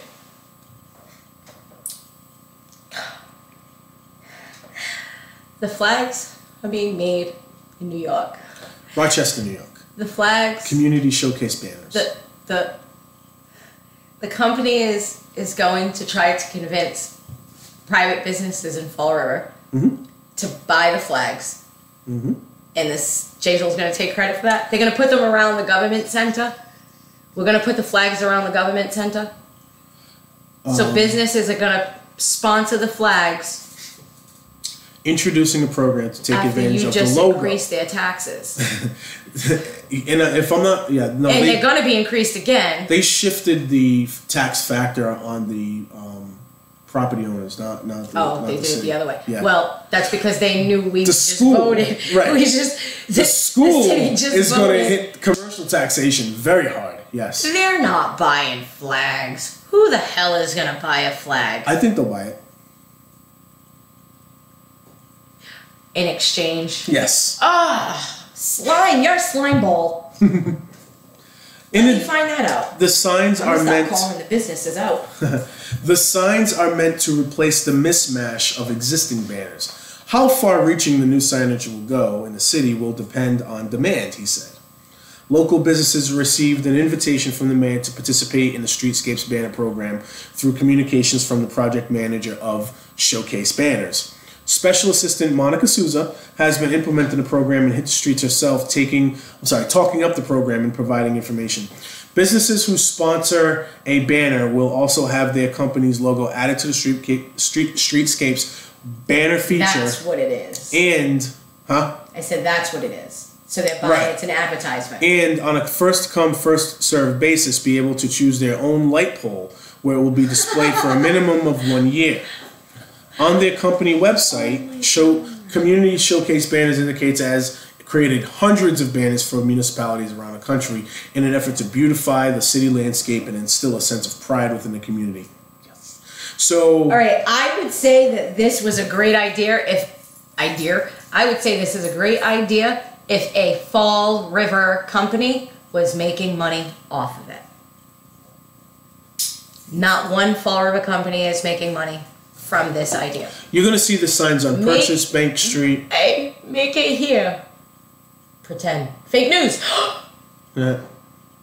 I can't believe that. That's so sad. What about Matuk? Couldn't Matuk make the flags? Like, come on, man. Speaking of sad, and speaking of industrial park area. I'm so sad. The Phillips plant. It's not closing down by any means, but they're going to be... Oh, no, it is. It is, actually. Phillips Lighting closing Fall River Manufacturing Facility, 160 jobs. Wait, we got a Denny's. I wanna. Hey, and Ocean State's moving over to the new place. I actually think that, honestly, I think that this is a reflection of the school situation. I don't think they could handle the taxation that was coming. I'm telling you. Yeah. Employees in the manufacturing of the Phillips Lighting in the industrial park were given notice on Friday that production will end at the facility beginning the third quarter of this year. I mean, that's immediate.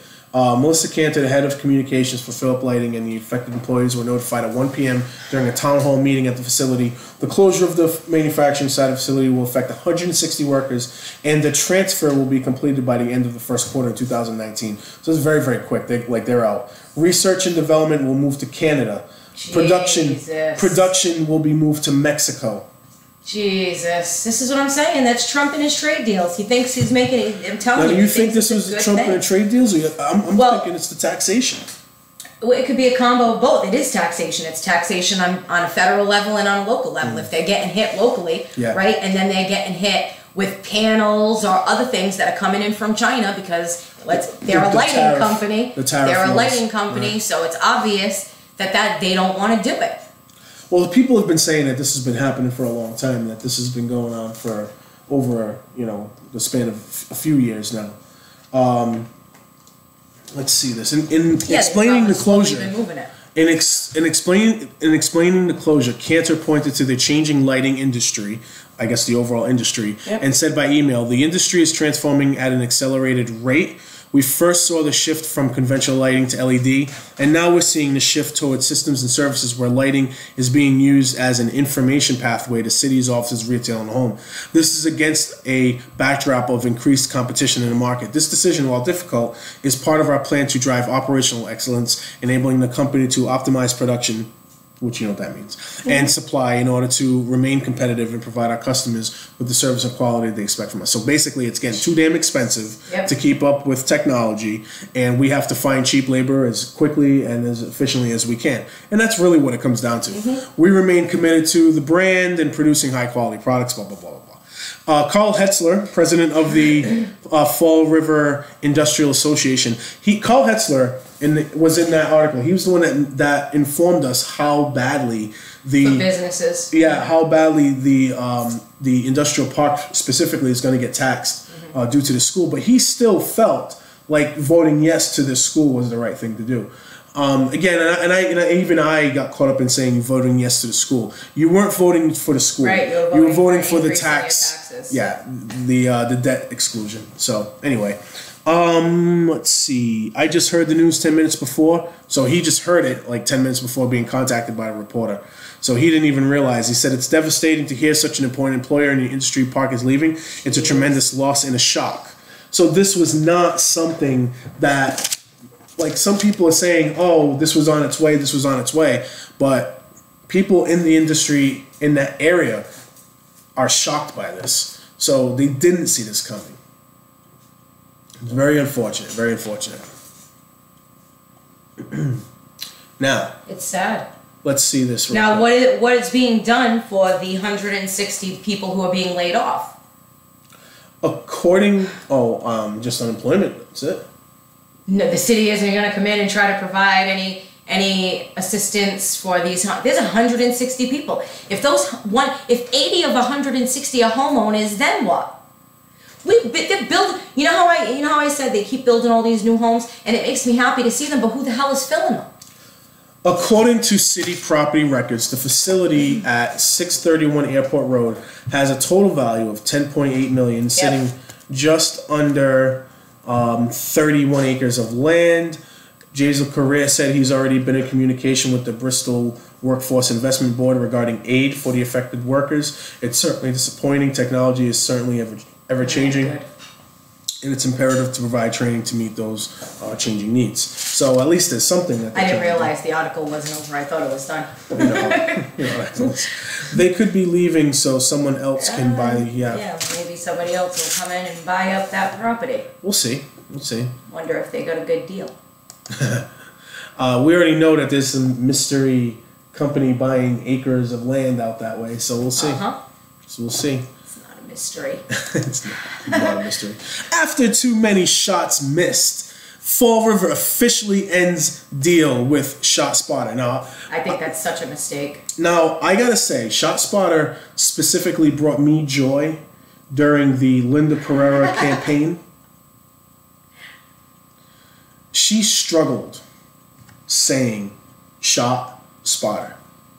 And it came to an accumulation during a debate when Jazel looked over to her and said, it's ShotSpotter. Do you even know how to say it? I mean, there's not much gold in politics in this area, okay? I think there is. We have a ton. I don't know. It really started to come to the forefront when Sam Sutter ran against... Well, when Sam Sutter ran against Jazel, we got tons and tons of gold in that one just because there was just so many. Yeah, there was so much commentary. I have to be on stage was like... Yeah. There wasn't as much gold in the Linda Pereira, Jazel Correa debates. Outside of the fact that Linda really, really had a hard time getting herself away from like, this guy, this mayor guy, oh, who's this guy think he is? Instead of... She need a lozenge? A lot of coughing going on. And instead of just like telling people what she was going to do, inspiring some level of like hope that like by voting for her, this was the better choice. It was nothing there except, oh, outside of what? This guy, what does he do? Like she just kept on doing that. And I'm like, you're going to lose, girl. You're going to lose. You got to do something better. And I told Ray Mitchell was on a campaign. I'm like, Ray the Parrot Mitchell. I sat right on the side of Ray Mitchell during the debate, and I said, Ray, if she doesn't stop doing this, she's not going to get anywhere. She'll only be a city councilor. She will not be able to run for any other office, and she's only going to get voted by the robots that vote the same people in all the time. Yeah. And it's getting smaller. That group is getting smaller. Like this person has to do something different. And what they ended up doing differently was Portuguese commercials with a purple bag throwing it in the trash on Fox News. No. Yes. Yes. That was the little bit of gold. You know, they all use the purple bag when it comes time for the election. They all use the purple bags. It's all based on the fact that it's a very unpopular burden on the people. It really shows you, in so many respects, how poor our politics are in the city. Yeah. It shows you that they literally circumvent the tax law in order to get more money for a system that literally pays out more to people who don't work for the city anymore than for maintenance in the city. Right. And that's part of the issue when we run into our problems, is because we don't maintain our properties. Double. Yeah. Almost double. Oh, I know. Almost double goes to retirees over the maintenance of the city. And we don't need to fix that. We just, we're cool. We're fine. Let's go. Yeah. That's why I said a lot of stuff needs to be. There's video I posted on the city council, on my city council page, that there's a video of Kathy Ann Viveris acknowledging very clearly that this is an unsustainable system. Mm-hmm. This retirement funding is an unsustainable system, and it's a dark cloud that looms over us. And it's not just a Fall River problem. Like, they're having this. It's a $1 billion problem in the state. Pension problem is all across the country. I'm reading. But Massachusetts is the worst. Yeah. It's the worst. It's ranked last. Yes. In its I'm sorry. Well, and then but here's the thing, though. When they talk about who's at the forefront, they always use Massachusetts. Well, Massachusetts pays No, and look at the hole that we're in. You don't look at the hole that we're in. You just the reason why the money is so good for this and that is because it's a bad system that only benefits the government and not the people. Mm-hmm. We are in so much trouble if we don't fix that. I tell people this all the time. I'm like, businesses made huge transitions to 401ks. Yep. They didn't even blink. They said, there's no way we can hold on to a pension plan that's going to accumulate this much liability. It's not going to happen. We can't sustain it. Mm-hmm. And here's the thing. Tax money is an abundant amount of money. It can produce a lot of money, but they've always banked on it as to continue bad economic practices. Mm-hmm. And that is the problem. And that's the problem that families go through nowadays. They take on that persona of, I can get it now. Don't worry about saving. Don't worry about changing how my spending patterns or anything like that at all. If I want it, get it. I deserve it. I'm entitled to it. Mm-hmm. Because I'm an American, and that's what I want. Mm-hmm. And that mentality, the more the younger people grow into adults with that mentality, that old method of save and being, like, not obviously conservative politically, but being fiscally conservative with your own budget, that mentality is just going away. It's going away. I don't know if it has.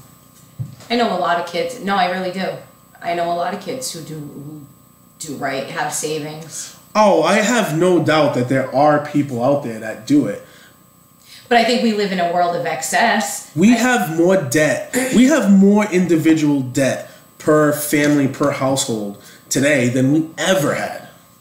An example of us spending too much, I will say, is we have a business, it's a local business started locally that it's like plastic surgery and stuff. Mm-hmm. But when you look at the area that we live in, I wouldn't think that the majority of people here would have the money for that. Mm-hmm.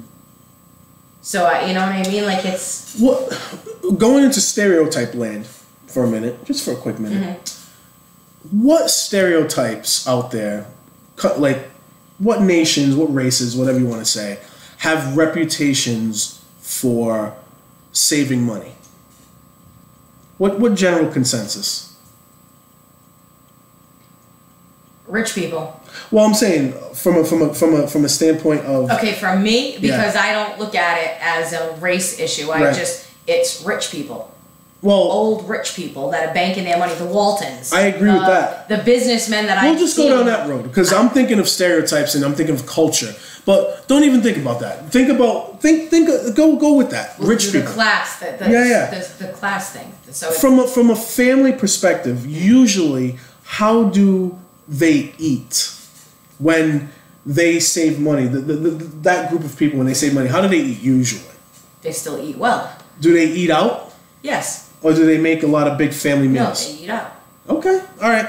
I'm thinking otherwise on this, but again, rich people like the Waltons. I don't picture the Waltons eating at home. I picture poor people like me eating at home in a big old making soup. Like I think that there's a lot of. I think that people who have a lot of money know where to save hot it. dog stew wasn't invented because it was delicious. I think like when you're talking about multi-billionaires, yeah, they spend their money. I'm talking about just people who middle class families that still have nice things. Middle class families that still have nice things. I think they know where to save and how to save. Yes. And I think doing the family meals, that whole thing, that has really done a lot. And that's what but therein lies the problem is keeping the families together. Once upon a time, middle class families could go out to eat every so often, or could go to the movies, or could go on vacation. Mm-hmm. They might go on one vacation a year, and that's why they're eating family dinners. Mm-hmm. Now they're not even going on vacation. No, can't do anything now. Because the dollar is falling down. Yes, and their insurance. Their insurance is $600 a month for their family plan because that's what it is in Fall River. Going up. In Fall River, $600. In broken homes, you have a lot more broken homes. Yeah. So that ability to pool your money together to take care of each other, that gets hindered if you don't have two parents in the home. That gets hindered if you don't have two incomes in the home. It gets hindered if you're a child who loses their parents at a very young age and you have to raise your siblings. Mm-hmm. Yeah.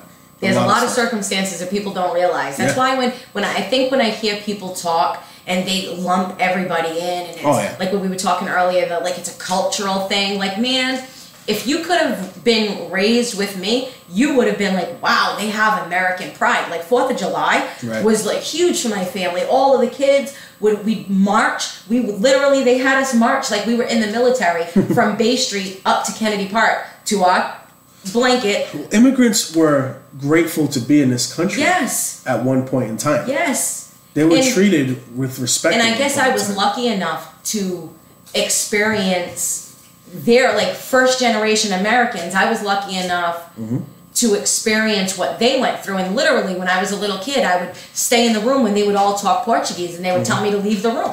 And I would say, but I want to learn Portuguese. They'd tell me, too bad, you're American. Yeah. Too bad, you're American.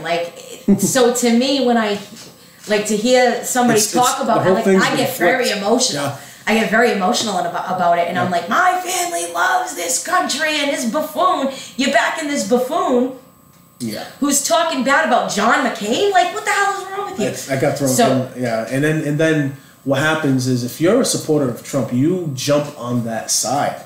So you see Americans who've never even served in the military ragging on John McCain. Yeah. Listen, politically, I didn't agree with John McCain at all. Neither do I. Politically, I don't agree with John McCain on a lot of topics. Neither do I. This man wanted to keep the Iraq war going when he ran for president. You know what I mean? Like, hell no. But I will say that I have nothing but respect for what he's been through as a veteran of the United States. You got to be kidding me, right? The utmost respect for any member of the military who says, I'm not leaving without my guys. Listen, my great-grandfather, till the day he died, cried about his best friend who passed away right before his eyes. And his best friend jumped in front of him during World War II and took a bullet for him.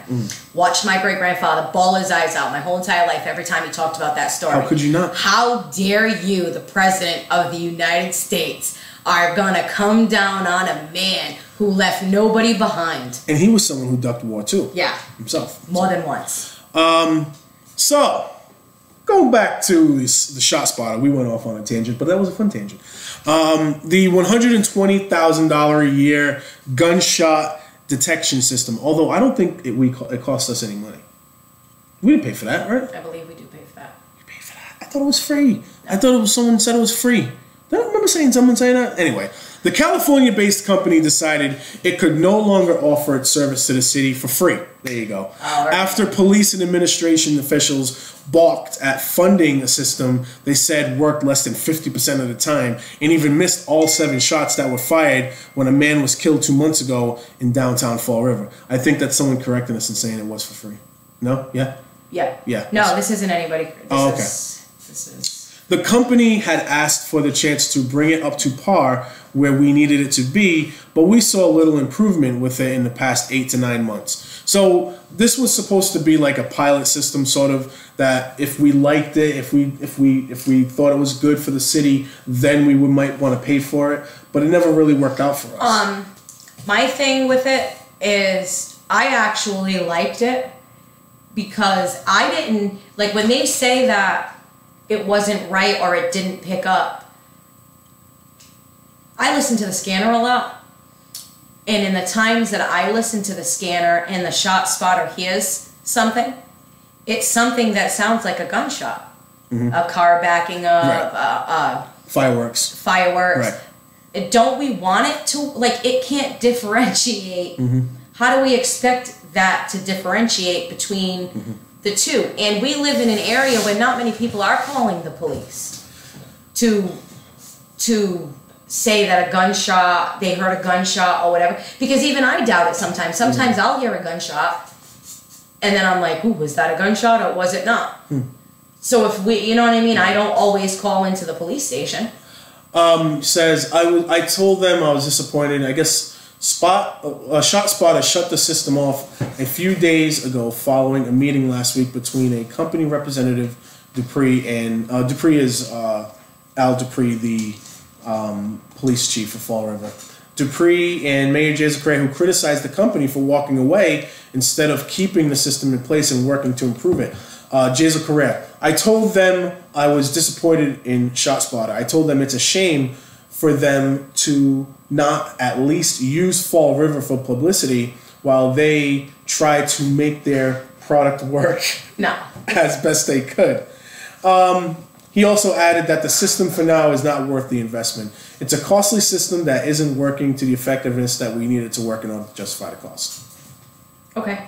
Yeah. So that's that. I mean, I don't work at the police station, so I don't know. I just know my experience. Usually when I listen to the scanner, they say spot shot, picked it up. It says Shot Spotter only detected only one of the 3 shots fired calls earlier this week in the Flint and Niagara. Even if nobody had gotten hit, it still missed all the gunshots. That's what we're paying. That's what we would be paying them for. Mm-hmm. So it's just not an accurate use of technology, I guess. So, and it wasn't. I guess they didn't see the value in the cost. So if they would have been spending $120,000, that's an administrative position. I wish they would feel that way with recycling. I wish they'd feel that way with the $10,000 recycling. That's revolving. $120,000 is mayor's salary in Fall River. I wouldn't have. It's a lot of salaries in Fall River. I don't personally. I don't think I would have kept it only because it wasn't accurate. If it was accurate and it was working and there was a benefit, then I mean, if there's a lot of things. It sounds like there's a lot of stuff that we don't know either. This is the first second you said a California company. I'm thinking, we don't have anything closer. Right. Like, you know what I mean? I would like to see Fall River start investing in Fall River. Like, I don't know. This last piece that I went through, I was going through some of the articles, and this one caught my attention too. The cities received notice for a $100,000 claim related to the February traffic accident where an off-duty police sergeant crashed his vehicle, his department-issued vehicle, on North Main Street in February. Sergeant J.T. Hoare suffered a minor head injury in the crash after driving the city-owned 2007 Ford into 2 parked vehicles with the owner in one of the vehicles. Providence attorney Frank Arabian filed a claim on behalf of the Fall River resident, Frank Stanley Jr., for damages for injuries he allegedly sustained in the crash, as well as losses, including a 2006 Ford pickup truck that was struck by Hoare while he was sitting in the driver's seat. Arabian did not immediately return a request for comment, but in this letter to the city clerk, he indicated that Stanley sustained bodily injuries and has and will to incur substantial medical expenses. Massachusetts tort law and employee negligence cases against a municipality in most cases is capped at $100,000, and the city has up to 6 months to pay the claim, reject, or reach a settlement. We'll treat this like any other claim, said Joe Macy. Stanley is claiming $18,000 in property damage, and the bodily injury portion of the claim is outstanding. He'll have to submit the claim, and then we'll go from there, said Macy. Hoare, who works in the professional standards unit, was traveling north on North Main Street at 5:46 p.m. near Odd Street and driving a police Ford sedan. According to report, Hoare claimed that he had 2 takeout containers and the front seat began to slide off when he attempted to grab them, which made him swerve, and then he hit the parked truck in an unoccupied Hyundai. The owner of the second vehicle, Alicia Cordero of Tiverton, also filed a claim for $2,500.